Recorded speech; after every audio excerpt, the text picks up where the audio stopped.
নমস্কার বন্ধুরা, আমাদের চ্যানেলে আপনাদেরকে স্বাগত জানাই। যারা চ্যানেলটিকে প্রথমবার দেখছেন তারা অবশ্যই চ্যানেলটি সাবস্ক্রাইব করে নেবেন এবং বেল আইকনটি দাবিয়ে দেবেন, যাতে চ্যানেলে দেওয়া সকল ভিডিওর প্রথম নোটিফিকেশান আপনাদের কাছে পৌঁছে যায়। তো ডাব্লিউবিপি রিক্রুটমেন্ট, কনস্টেবল রিক্রুটমেন্টের দুটো কেস আজকে কিন্তু আমাদের bench number 4, division bench number 4-এ কিন্তু ওঠার কথা ছিল বলছি, কারণ 13 নাম্বার এবং 14 নাম্বারে কেসটি ছিল।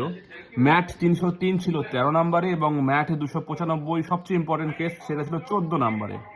পরপর দুটো কেস ইম্পর্টেন্ট কেস ছিল, যেটা কিন্তু আজকে 13 এবং 14-তে ছিল। কেসটি কিন্তু আজকে আর উঠছে না।